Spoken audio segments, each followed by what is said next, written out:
तो रजनी पाटिल जम्मू कश्मीर कांग्रेस के अहम नेता हैं। उन्होंने एक्सक्लूसिवली बात की है न्यूज 18 जे के लिए से। आइए आपको दिखाते हैं उन्होंने क्या कुछ कहा।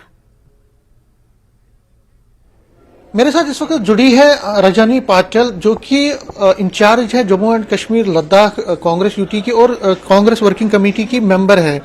मैम, न्यूज 18 से बात करने के लिए शुक्रिया। सबसे पहले पूछना चाहूंगा, क्योंकि जो कंट्रोवर्सी बनी है वो है इंडिया टू भारत। अब ऐसी सोच चली है, ऐसी बातें हो रही हैं कि अब इंडिया का नाम चेंज करके फिर भारत किया जाएगा। आपको क्या लगता है? क्योंकि हमने जो रिएक्शंस कल से देखी हैं कांग्रेस की या बाकी पार्टीज की, वो कह रहे हैं कि ये गलत चीज हो रही है और कहीं ना कहीं इंडिया ब्लॉक जो बना है तो उसको देखते हुए डाइवर्ट करने की कोशिश। नहीं, मुझे भी यही लगता है कि जिस तरह से इंडिया अलायंस को, इंडिया पार्टी को रिस्पांस मिल रहा है, उस रिस्पांस को देखे बौखला गए लोग। उनको लगता है कहीं ना कहीं इनकी हार उनको नजर आ रही है, इसलिए वो इंडिया का नाम लेना भी नहीं चाह रहे हैं। लेकिन मुझे यही बताना है कि जो कॉन्स्टिट्यूशन का पहला पन्ना आप खोलेंगे तो उसमें नंबर 1 पे ये लिखा है कि इंडिया मीन्स भारत। इंडिया और भारत कोई अलग नहीं है। और आप अगर देखेंगे तो हमारे भारत जोड़ो यात्रा कल, जिसका हम 1 साल पूरा करने जा रहे हैं, भारत जोड़ो, हर जगह भारत और इंडिया एक दूसरे को जुड़ के आते हैं। तो इस तरह से कोई कंट्रोवर्सी पैदा करने का कोई सवाल ही नहीं उठता। बीजेपी है वो कह रही है कि कांग्रेस या जो इंडिया ब्लॉक के लोग हैं वो खामखा इसको ट्विस्ट कर रहे हैं। ये ऐसी बात नहीं है। हम कुछ भी ट्विस्ट नहीं कर रहे हैं। हम उनको बोलना यही चाहते हैं कि अनएम्प्लॉयमेंट के बारे में बोलो। हम उनको ये बोलना चाहते हैं महंगाई के लिए बोलो। हम उनको ये बोलना चाहते हैं मणिपुर के लिए बोलो। हम उनको ये बोलना चाहते हैं कि हरियाणा में जो हो रहे हैं हिंसाचार, वो उसके लिए बोलो।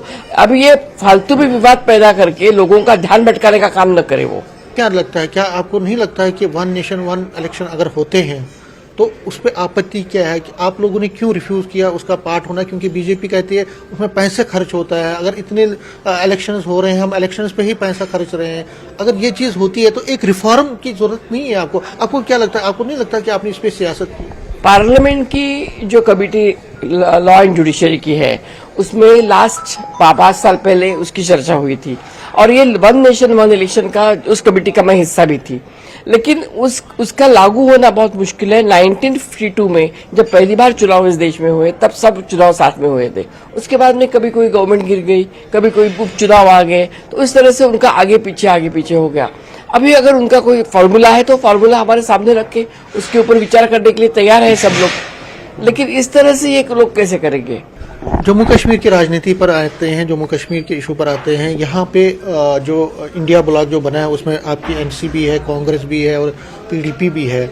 अब जो आगे म्यूनिसिपल पोल्स के लिए कल भी एक निकला है, ऑर्डर निकला है रिजर्वेशन के मतलब, हो सकता है म्यूनिसिपल पोल्स हों और फिर लोकसभा पोल्स हैं। तो क्या यहाँ पे आप इकट्ठे चुनाव लड़ेंगे?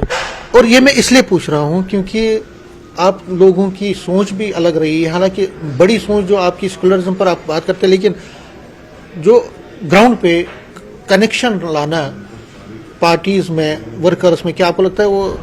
देखिए, नेशनल लेवल पे तो चुनाव में एक साथ जाना पड़ेगा, क्योंकि जो फैसला इंडिया अलायंस में वर्षों मुंबई में हुआ है, उस तरह से हमें सबको एक साथ रहना पड़ेगा। और भारतीय जनता पार्टी को 1:1 ही हमें कैंडिडेट देना पड़ेगा। एक के सामने एक भाजपा के खिलाफ हम 3-4 लोगों को नहीं देंगे, हम एक ही करेंगे। तो भाजपा का हराना ये हमारा मेन स्थिति है, क्योंकि ये जो मानसिकता है उनकी, भारतीय जनता पार्टी की, वो बहुत ही घिनौनी मानसिकता है। इस देश में कहीं ना कहीं कूट राजनीति करने वाली राजनीति